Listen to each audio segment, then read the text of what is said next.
We're Gone with the Wynns, and we've been on the road full-time for 4 years, and we host a website called GoneWithTheWynns.com, and we share kind of our travel experience and things that we've learned on the road and things that we've learned not to do on the road as well. And we're here with Chris and Cherie of Technomadia. Good morning. We've been on the road now for 8 years, and we run a software development company as we go. We're doing app development and for iPad and Android devices. And we also pick up some fun jobs along the way, so from lighthouse hosting to working at Amazon. So we're here just to help you answer questions about doing all the work opportunities that are out there on the road, and that we've talked with other people. We've talked with lots of people doing a variety of things on the road, and that's what we're here for this morning.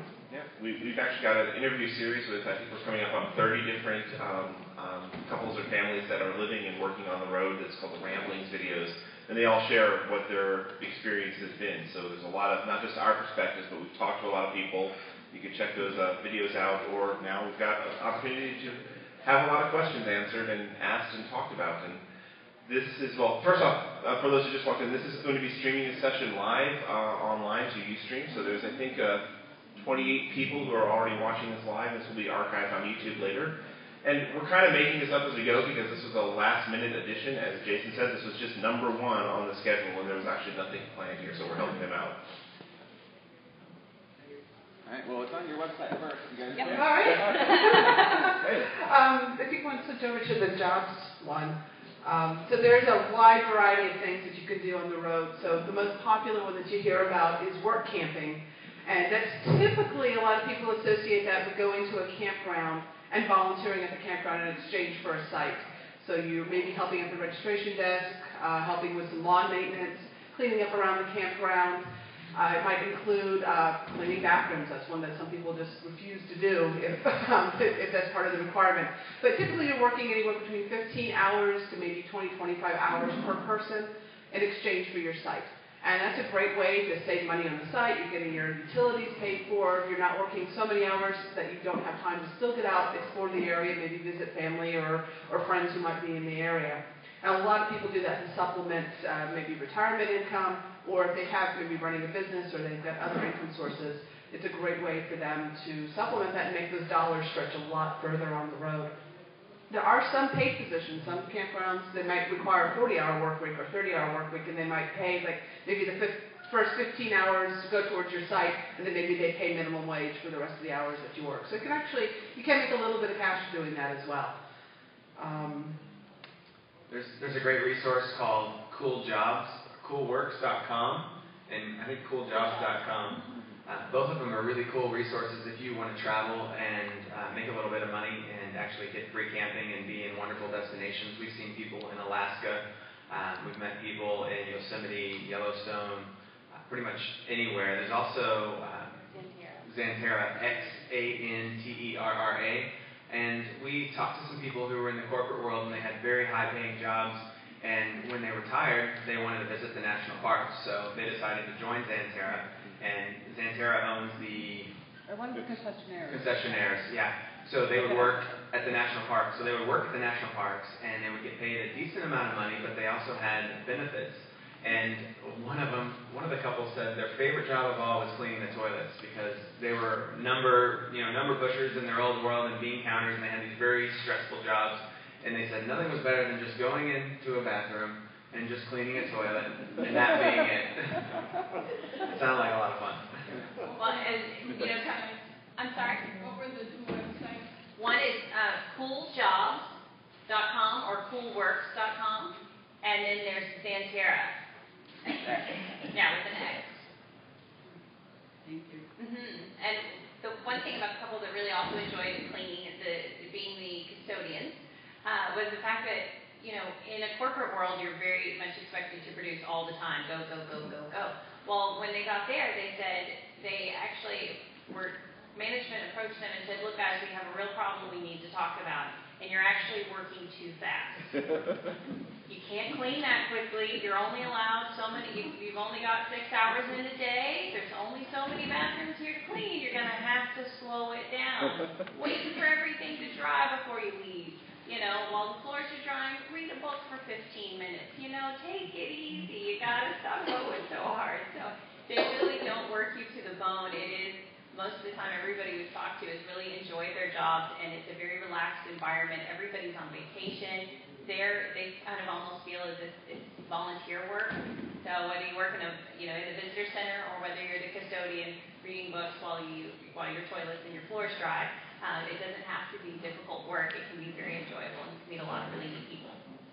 But you get paid and you get benefits. Right, so that the cool jobs will lead you to working at places like national parks, amusement parks, and other fun jobs, the cool works.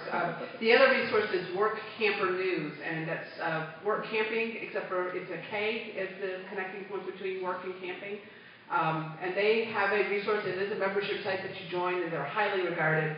And that'll lead you more towards the campground hosting jobs, also working at some of the, like we've done Amazon before, where you go, there's 3 facilities that Amazon runs, or distribution facilities, and for gearing up for the holidays, they hire on extra hands to help fulfill the orders. So that could be picking items from their warehouse or packing boxes, and you make like anywhere between $10 and $12 an hour. And now the catch with Amazon is they don't tell you, no, take it easy, work They slower. go faster. You're expected to pack 2 boxes a minute. Amazon, some people come in and they think it's, be a kind of a cruise through work, and it is very, very intense. But you'll see people we've had people who are working beside us who are 80 plus and who are just cranking out the boxes. They work 2 or 3 months doing Amazon, or just a month, and then they bankroll a lot of money to go out and adventure for the year, because Amazon provides your camping site. The mistake we made the year we did Amazon is they said they give you a choice of sites, and we picked the one in the state park that was Minutes away? the 30 or 40 minute commute. And like the first few days, you're like, wow, we got a park, and there's deers, and there's animals. And then we're like, we have no time to enjoy it. We're spending all our time commuting back and forth, and then working 12-hour shifts. But so the staying at the RV park right across the street from the facility, and then just being a worker drone, go in, work. We did the night shift, so we worked all night, and so we could still do a little bit of stuff during the day. But it was a very fun, intense month. Very, very hard working, but we got in shape, lost weight, and pocketed a lot of money, and it actually was kind of fun. It was fun. It was like being paid to go to fitness boot camp. But it was a great thing. A lot of people go there, and, especially if you start earlier in the year, like signing on around September or October. You're actually working 35 to 40 hours a week. You're getting your site paid for. You do have time. You got 3 to 4 days off a week, so you do have time to get out and explore the area. And a whole community forms there. And so all the work campers, they bring in 200 or 300 couples and singles from to each facility, and a great community forms. And a lot of people have made some lifelong friends doing that. Go back year after year. And they go back year after year for the community and making money while they're doing it. We've also, there's also working like the sugar beet harvest up in Montana and North Dakota. That happens usually late September and early October. And that's about a 2-week job. And we know people that have cleared like $7,000 from doing that, because it's intense, hard labor work for a bit. But they make enough to travel for 2 or 3 months or a year long, depending upon your other income sources. So it's great ways. They're easy jobs to get into, because you maybe have to prove that you once graduated from high school and that you're breathing. Basically, the job requirements. You have to know how to count at Amazon. You do have to know how to count, and you do have to know how to read numbers and stuff like that, to make sure that, if someone's ordering the RV DVD, that you're not picking up the one on preschool education or something. If you're picking the right DVDs and stuff like that. But they're fun ways to integrate in. You don't have to have a resume or anything like that. You just apply. Amazon, they're happy to actually start it official. They're doing it now. It's called Camper Force. They're right here in the. And they're over at the vendor booth, and you can apply online, and you basically do a little background check, and you're in. We have a travel site on our travel series on our website called Make Money to Travel, and we interviewed this one lady who is now traveling by herself. Her husband passed away not too long ago, and she's been work camping for years, and she shared her story in depth with us, and Nikki has it up here on the big screen. And this is her and her husband at the sugar beet harvest. She said, unfortunately, I can't remember why, but sometimes the harvest would be very, very heavy duty, and there'd be a lot of work. And you'd go out there and you'd make $7 or $10 grand. And then other times you'd go out. I think it had something to do with if it was raining or whatever. The weather's not right. You can't pick them, and they would go out and they would make like $100 and not even enough money to pay for their fuel. So She really enjoyed it, and the fact that they got to use these giant tractors and everything. But she had other favorites, and I'll let Nikki scroll through and kind of briefly mention. There's some of them working the big machinery with the sugar beet factory. And there she is. This was her favorite. She said she loved operating that big machine. That wasn't something she would have normally ever done any other way in her life. So she found it very exciting to be able to, be a 60-plus woman and working this big, heavy construction machinery was like kind of getting to go to Disneyland every day for her. One thing that she said that was like one of her favorite jobs was actually working at Dollywood. But Dollywood does not pay, so it's more of a work camping sort of. Like volunteer, but you can see photos in there, some at Dollywood, and she has sent photos of her actually with Dolly Parton and stuff like that. So you actually do get to meet everybody. And she said Dolly Parton does show up every year, and she comes and visits with everybody. The crews were really great.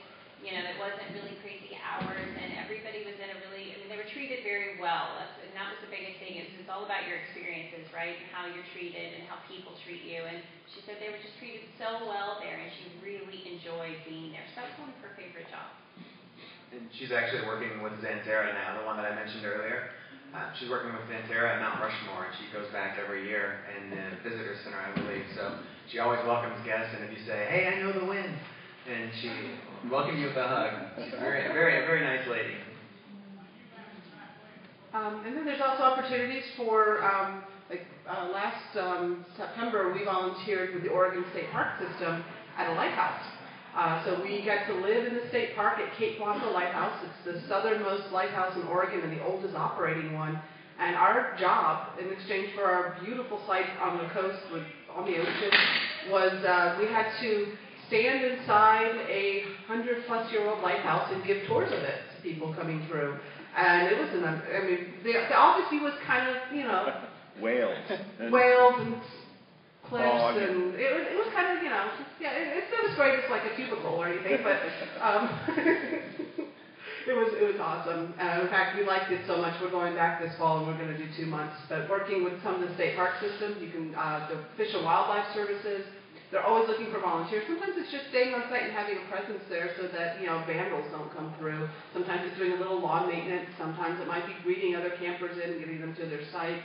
And there's also interpretive hosting at all sorts of facilities, national historical places, and you can actually get a certification in interpretive hosting if that's something that you're interested in, and it helps you get more jobs, sometimes even paying. But basically it's a docent volunteer sort of thing, and it's so much fun. We just had such a blast doing that last year. Is there a time of year that's best? Depends where. For Oregon. For Oregon, less fog. Yeah, less fog. Over the summer, of course, on the Pacific Coast is when you get more of the fog and the winds. And we found out that we lucked out by picking September and October because the weather there was pretty delightful. And we only had a few days that we had to shut down the lighthouse due to 70-mile-per-hour winds. So.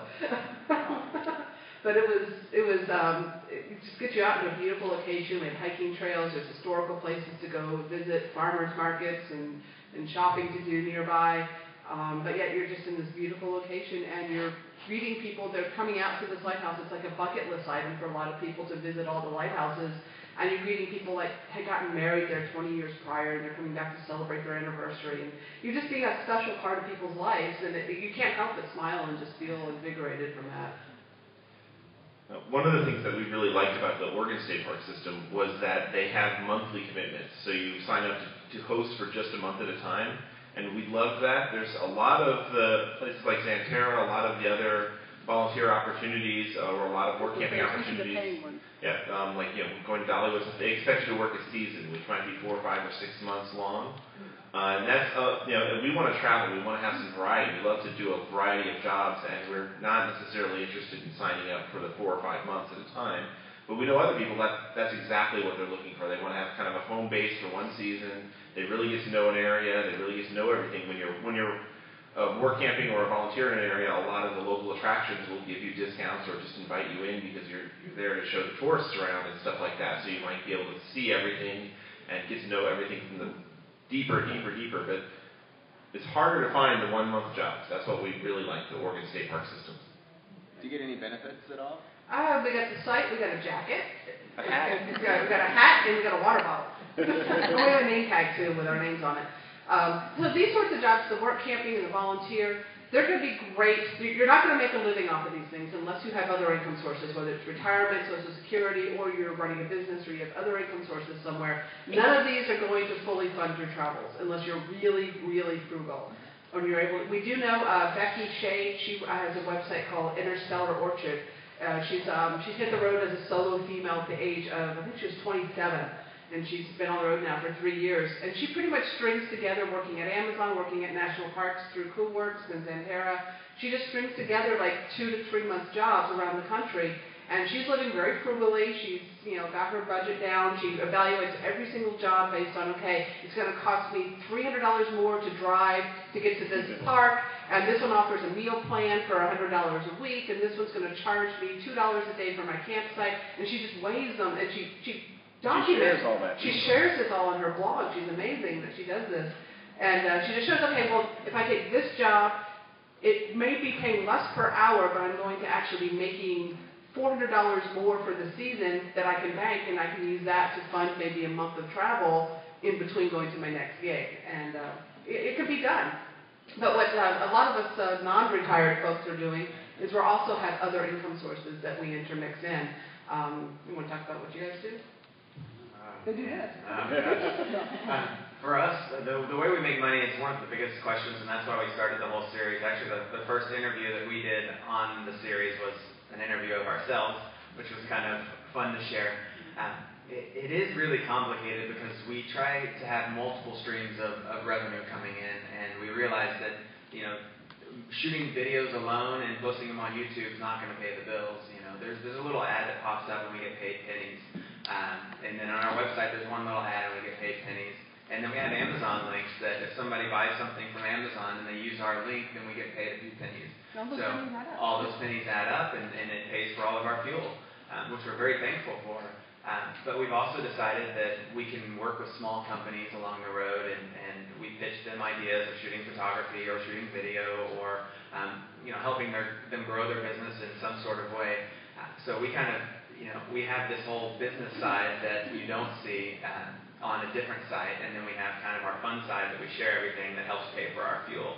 So it is pretty interesting that we can have these two completely different websites that help us travel and be young and get to see this beautiful country, and that's kind of what brought us here where we are right now.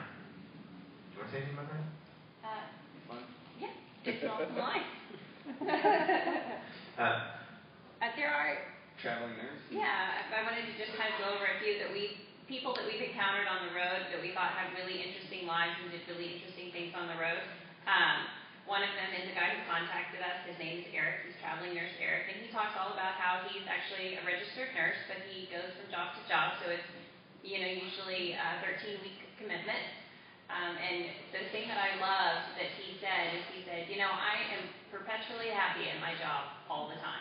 And he said, it's not because every day is always so fabulous and wonderful. He said, the great thing is he said, if I'm smiling, it's because of one of two reasons. It's either one, because I love where I'm at and I like the people and it's great, he said, or two, if it's absolutely terrible, I know I get to leave soon. But he loves it. He makes great money. He provides for his family. They have full benefits, and he gets to kind of bounce around to all these different hospitals and have all these different experiences. So that is a really neat interview, and he's an interesting guy. And a great way to take what you would consider just kind of a normal job and make it a mobile life. Bumpuzzle is, has anybody here heard of Bumpuzzle before? They have been traveling for a little over 10 years now. This is what drinking beer will do for you. You decide one night that you should buy a sailboat to sail around the world, so you sell everything you own and you move on to a boat, even though they've never really sailed before. So in the process, he actually used to work for, he traded stocks, and that's what he did. So he just found that if he had a few good hours of internet, no matter where they were, he could go in, do some day trading, and make some money. So, and they've ended up doing that for 10 years now, and they live very successfully. They make plenty of money, and they do it all by trading. And he ended up writing a book telling others more or less how they could kind of do the same thing. So it's interesting. If you're into stocks and you're into trading, might be a good interview for you to check out is Bumpuzzle and his book. the RV Geeks. Has anybody heard of the RV Geeks? Not Geeks on Tour, but the actual RV Geeks. Yeah, you may have seen their YouTube videos. They are just a couple of handyman guys that decided to start filming their videos on things, modifications, and just fixing things on their rig. And some of their friends had just gotten into RVing, and they said, well, I don't know how to do this, or I don't know how to do that. I can't. How do you dump your tank? So they thought, well, okay, here, we'll just film a little video. We'll send it to you, and then you can see how it's done. Well, they did it just for their friends. Ended up that lots of other people had the same exact question. So now they've almost kind of made a little side income off of just shooting all of the DIY projects that they're doing on their rig and sharing that with everybody else. So they have tons of great tips. Is there a website? It's RVgeeks.com, Okay. or howtorvgeeks.com. They're just, if you want to know how to peel an egg, or how to clean out your hot water tank, or, I mean, they have just any and everything you could do around your rig. They've got it on video. And then, of course, there's Technomadia. Oh yeah, we are on that too. So what are we? We also combine our income sources as well. So a lot of people think that we get income off the Technomadia blog, and we actually don't. We do have the Amazon affiliate link, but we don't have any advertising on it. We don't take any dollars off of it. It's mostly just all because we just like to share. It's our personal blog, and we share from there. But through that, we've become, you know, when people have questions about mobile technology, because we consider ourselves technology-enabled nomads. It's because of internet and mobile internet and things like our iPads and our computers and things like that that allow us to be mobile, still work, still have a career, and get to just, our office view changes all the time. And we get to be near family for a while instead of just flying in for a hectic holiday weekend. We get to go drive in and be near family for 2 or 3 weeks at a time, or if a family member's ill, we can actually pull in and be there for months at a time and help with the caretaking. We're not having to worry about getting pet sitters and lawn caretakers and people to take care of the hot tub and the pool and things like that. So I was a software developer before we met, and I've just been able to continue to support my clients on the road. And then we've also built up our own income sources. And so some of the things we've done completely independently on the road is we've gotten into doing iOS and now Android app development. So we've got a line of apps that are for travelers. So the ones you might have heard of is Coverage, which lets you see cell phone coverage as you travel. That was very handy for us. Another one was State Lines. It is all the state lines that change as you travel across. Yep, sorry. Not the lines that change, the laws that change when you. It's very early morning. As a software developer, I often go to bed at 4 a.m. after working and doing programming all night. So 9 a.m. is unusual. But the laws that change as you cross state lines. And then we've been hired by other companies to do some contract development for them, and either development or help out with business and strategy and everything else. So something else a lot of you might have heard of is RVillage.com, which is a website, a social network for RVers to connect with each other in a campground. There's our village gathering happening here today, 5 o'clock. So if you haven't been on our village, get on RVillage.com. You can create a profile. You can connect with other people wherever you're camped at. And also track them across the country and then around. See your friends or your groups wherever they are as they roam, so you can plan rendezvous. There's over 8,000 people on there right now. But we got contacted and helped design and launch that company and that product over the course of the last year. So we've done all sorts of odd little fun jobs like that, programming jobs. Since you're on the subject of our village, they actually have a new program that they're rolling out. I know that's not like... Oh, yeah. So the way our village is getting funded is by advertising and business listings. So kind of like the campground maps that you get when you go in, it's got all the advertising around it. It shows you where your site is, and it's got local businesses around there. So our village is trying to fund itself through similar ways, and they make it really easy. They're launching a new program so that anyone who chooses to can go out and get business listings and get a commission or a referral fee off of selling those. So it's an easy way. If you're camping around, you go to a great restaurant in the area, you say, hey, other people come to this RV park and should know about this restaurant. You can sell them an ad for like $100 a year and make yourself, 25% of that, pays for your dinner anyway. And it's an easy sell because, if you found it and you like it as an RVer, you're most likely someone else is too. Do you want to talk about, I thought, any musicians in here? Anybody that plays any instruments? No. We've had a couple musicians on the road who go from campground to campground and they fund their travels that way, which I thought was pretty unique. If you don't know how to play, you can always learn how to play and then go suck yourself. We've also interviewed a few other people who do some wild things, but we'll keep it to RVing. And has anybody here actually had any experience working at Amazon? No? One? Okay. I've always heard horror stories, and then I've also heard like a couple good stories. So it's interesting to hear Chris and Cherie talk about it, because I really had no idea what to expect. And same for Lighthouse and State Parks. I didn't know if you got paid for that or not, but it is nice to know that you have a beautiful place to stay in a state park with hiking trails everywhere, and you're not pushed to the brim. Oh, no, that's not right. I have a question. You have all this experience, and unless we're here with you, we're the ones who know about it. But on your site, do you have anything like a database, or any sites with a database where if somebody wanted to work for Amazon, they could do a search and like go to your site, and you would have like 2 or 3 sentences, and then if they really you're interested, they could email you and So the question was if either of us keeps a database of these jobs online anywhere. And that's a full-time job in and of itself, of keeping up with all this. But if you work Camper News, they actually have built their business around providing those and actually seeking out work camping opportunities. And that is the go-to source for they are RVers themselves. They have built a relationship with a lot of the work. They work with Amazon, they work with Sugar Bee Harvest, they work with a bunch of these other opportunities, as well as the volunteer style work camping, working in campground sort of stuff. And I don't know what their membership is per year, but it's everyone we know who's joined it. It says it's worth the price. It was like $35 or $50 a year to join. It's really reasonable to join, and they have all the connections. They have that database on there. They know what it takes to maintain that database and keep those connections going. The other question is, like, I'm having problems connecting to the internet because of where I'm located. From your experience, what do you use? Okay. One of our other All right, so someone asked, how do you keep online on the internet? And that is actually one of the, people started asking us a lot of questions about that because we depend on it for our business model. So last year I tried to put together all of our blog posts into one post to give people a resource, and it ended up being a book.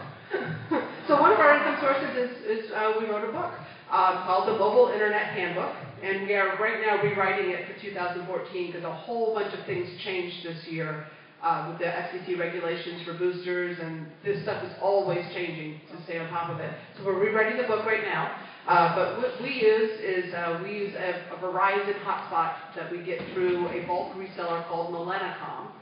And all of this is listed on our internet page. We have our whole arsenal listed. And that gives us 20 gigabytes a month of data on Verizon for $90 a month, no contract, no extra fees, and you can put it on vacation for free for up to 3 months a year. We also can hotspot off of our iPhones or our smartphones on AT&T, so we keep a shared data plan that we can use on that. Because we found if you combine AT&T and Verizon together, you get a pretty large map across the country that can keep you online. Then we also have cellular boosters on the top of our RV that help us boost up the signal. So if we're getting a weak signal, it helps bring the signal inside of our coach and strengthens it. So a whole bunch of new boosters are just hitting the market right now because the FCC had new regulations that went into effect just last month. So we're testing out a whole bunch, and so are the Wynn. So keep an eye on both of our blogs. We'll be having reviews of the boosters that are coming out. Then we also have it's a Wi-Fi Ranger. And what that does is it takes, like, if you actually have a campground that has decent Wi-Fi, it helps you reach it from a further part. So your site might be further away from the hotspot, so that helps bring that signal in. And then they have a router that then can bring together the cellular and the Wi-Fi hotspots into one and helps you choose which one's the best connection. So our setup is pretty extreme because we depend on it. Yeah, each of these toys cost money, obviously. So, the Wi-Fi Ranger alone is a few $100s. The Wilson cell phone booster is a few $100s. But if you are trying to make money on the road or you have to be connected for some reason, then it's definitely worth the investment. Yes, sir. In this conversation, have you talked to Verizon, Dish? Because they have internet service over the Dish network, but the satellite has to be dead nuts on the satellite. So where I'm going, my question is the people that put up the satellites on your RVs, if they would get with some company to develop a I'll let you Dave, address that one. we'll get that satellite. Just repeat the question. Yeah, so the question is about getting satellite internet via dish or via other services, and it's actually there's things called motosats that are satellite services for RVs. They're becoming very unpopular because the prices have been going higher and higher. Most of the cheap things you see advertised for like satellite internet to a house is usually a company called HughesNet, or there's a few others. They've all switched to a thing called spot beam. So your satellite signal is only about 100 miles wide. So if you're an RVer and you travel, you could technically put that on top of your RV, but you no longer have a signal once you've traveled more than 100 miles from your home address. So we've got a whole chapter in the book on satellite for RVs. In general, it's not very practical right now. Well, and he was asking about dish network. So the satellites that you use for TV, they're one directional. They're only receiving a beam from space to get your TV in. Right. Internet requires two-way communication to and from the satellite. The dish network does not do that. When they advertise that they offer internet, what they're doing is they're going to a local cable or DSL provider and bringing in and packaging it together. It's not satellite internet that you're getting with the dish network. They're just partnering with local cable providers to bring that into your house. So that's not exactly mobile friendly. So that doesn't really work for RVers unless you're staying in one place for a while. You might be able to, if the campground you're staying at allows you to have cable or DSL pulled to your site, that's one thing we'll do is we'll go find a mobile home park for a while and stay put for 2 or 3 months and actually get cable hooked up and get us high-speed internet. But the satellite is it's great if you're going to be out in the boonies away from cellular signal and Wi-Fi. It might be worthwhile having a HughesNet, but you need to make sure you're buying older equipment because they're all switching to the spot beam. You need to be on the nationwide satellites. So you have to get the older equipment that still supports it, and you're constantly battling HughesNet because they want to keep upgrading you and get you on contract to the new spot beam technology because they don't. And Motosat and some of the other RVer stuff, they've gone out of business.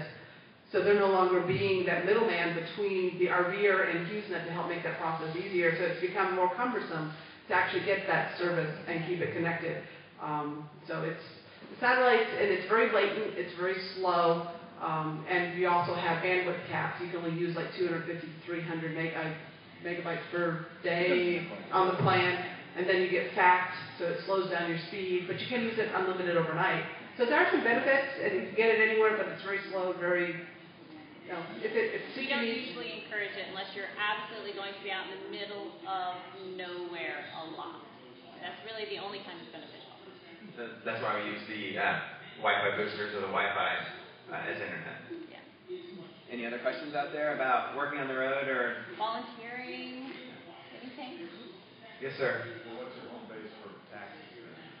Home base for taxes is the question, and for us, fortunately, we already lived in Texas. So we had a network bookkeeper, CPA, and our corporate offices are in Dallas, Texas.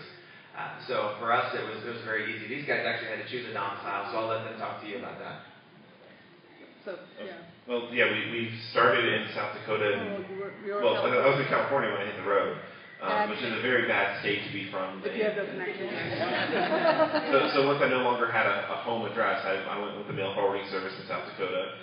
Cherie was in Florida when we met, and so she actually switched to South Dakota for a while, but now we both switched and everything back to, and our business has always been run out of Florida, our combined business. And Florida is a great state, also has no income tax, and is very, very RVer friendly.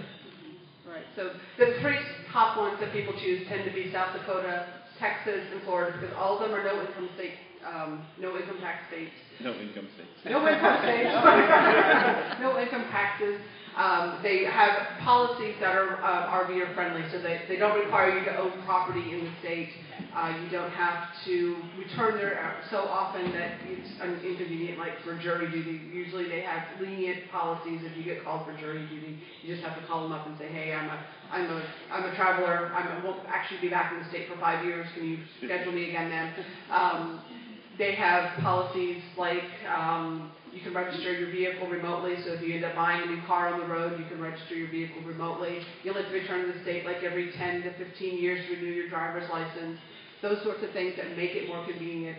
But you do have to do some research to figure out which state is best for you, because it also comes down to health insurance accessibility, cost of insurance for your vehicles, Also, the mail forwarding service that you use. So if you don't have a friend or relative or a network of existing folks, in Texas, the Escapees are the greatest company. They've been doing this for 30 years, and they handle the mail and the domicile issues for people that choose Texas as their state.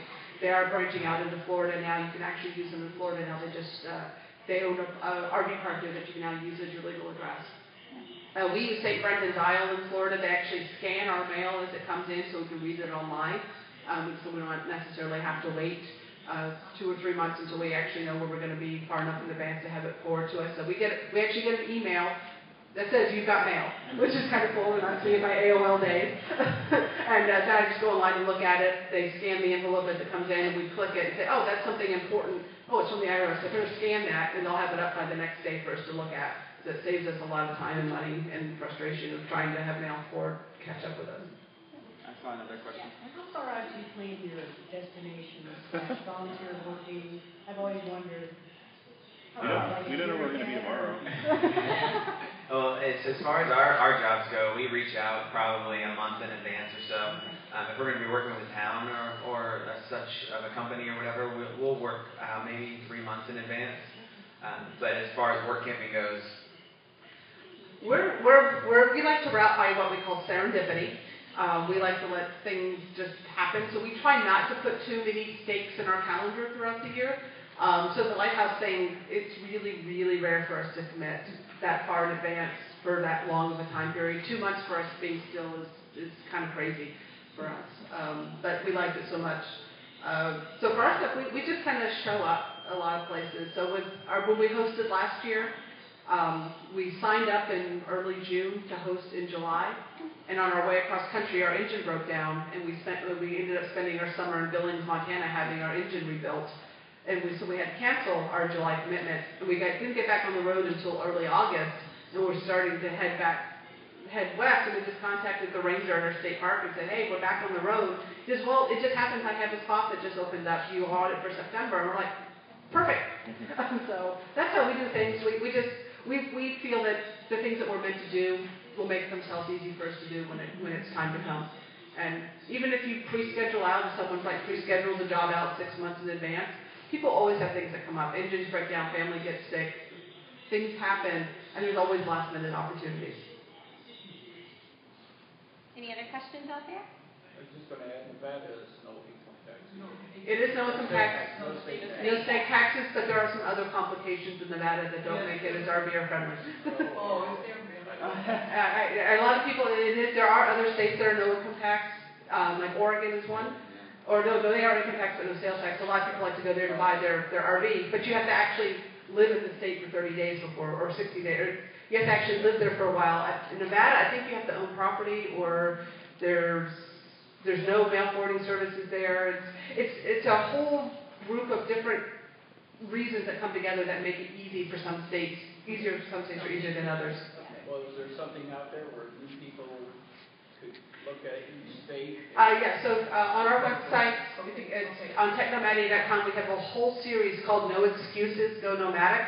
And we cover a lot of the logistical stuff on it, and one of them is picking a domicile, and lists all of the considerations, and we do cover the top 3 on that in that series. So we've got 15 chapters they're all free on the internet, and it's a pay-as-you-wish ebook if you choose to it's like a tip. Sure. Escapees they charge for mail forwarding? Yes. So they ask us, escapees charges, yes. They are business, and it does cost money to receive your mail, sort it, keep it out there, and be able to be on call to send it out to you. For escapees, you have to join escapees, which I believe is $70 a year. Or if you're like Passport America or Good Stand, you get discounts. And then I don't know what their mail forwarding. I know we pay $20 a month to have our mail scanned, and then plus postage to have it sent to us. Yeah. We've heard of, like the RV Geeks use a different service, and I think their service was like, it's either $9.99 a month, and then what they do is they just pay additional if they decide that they want extra mail scanned or if they want it sent. So it's just, they have a lower monthly fee, and then they just pay like for what extras they want whenever they want it. But it's still not much. It's like $1 to have something scanned. So It's a lot cheaper than owning a house or having to take your friends out for dinner all the time when you visit them to thank them for handling your mail for you. Yes. So in the book, No Excuses, there are resources there, and then even if you just very simply type into Google mail forwarding service, you'll get a bunch of options that way too. It's an easy way to just kind of scan through some and see which one fits for you, what makes the most sense for how you travel and when you travel. Any other questions out there? All right. Cricket, anything? Oh. Any questions coming live? What do you do when it gets cold, snowy? Wow. Good feels. The question was, what do we do when it gets cold and snowy? Well, we actually travel a little bit differently. We head to the mountains and we grab our skis or our snowboard, and there's a couple places, and specifically in Breckenridge, Colorado, and there's one in what's that? You're 30 and I'm 70. Well, actually, most of the people there are actually in their 60s, and they're up there to go skiing, and they're hardcore. And then some people I know go towards the snow, and they bring their snowmobiles, and they go like crazy in Wyoming and Utah. And there's another campground in Park City that you're right by this beautiful mountain where you can go skiing or snowshoeing or what's the Nordic skiing. So yeah, we head towards it. We have a series on our website about how to prepare your RV for winter travel, which is quite exciting because there's always a lot to learn. And we drive south. We failed before though. We have failed though.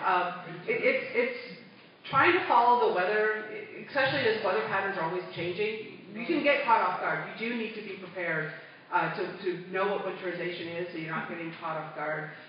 We were coming across country in November last year, going from California to Florida, keeping south, and we got caught in 20-degree weather in November in Austin. When we stopped there, it's like, oh, we have to heat our bay somehow to keep all the poop from freezing. And we went out. We had to actually go out and buy, because we've gone all LED lights. We had to actually go out and buy incandescent bulbs that we could put down in the bay to keep it warm. And there's like only 2 on the shelf. We go there because everything's gone compact fluorescent, and we needed that heat to just put in the bay. But you do get caught off guard.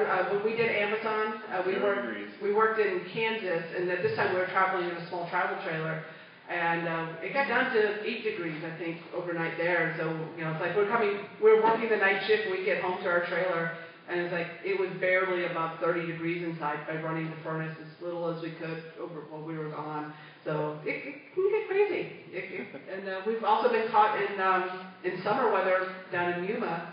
We bought we have a vintage bus is what we have now, a converted vintage bus that we travel in, that we're reconverting and making it very high tech. And we bought it in Yuma, Arizona this time of the year, 3 years ago. It was 127 degrees. So we've done both extremes. We've done 0-degree camping up to 127. And it's not always possible to follow the weather, but we try.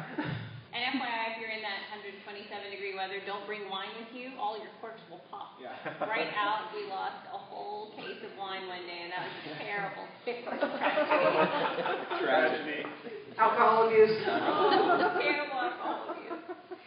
So, we're speaking again at 12 about our top destinations. So if you do want to visit back, it'll just be Nikki and I, and we'll be speaking about our top destinations from our travels. And I think we're going to answer a couple questions online. I didn't see any queued up that we have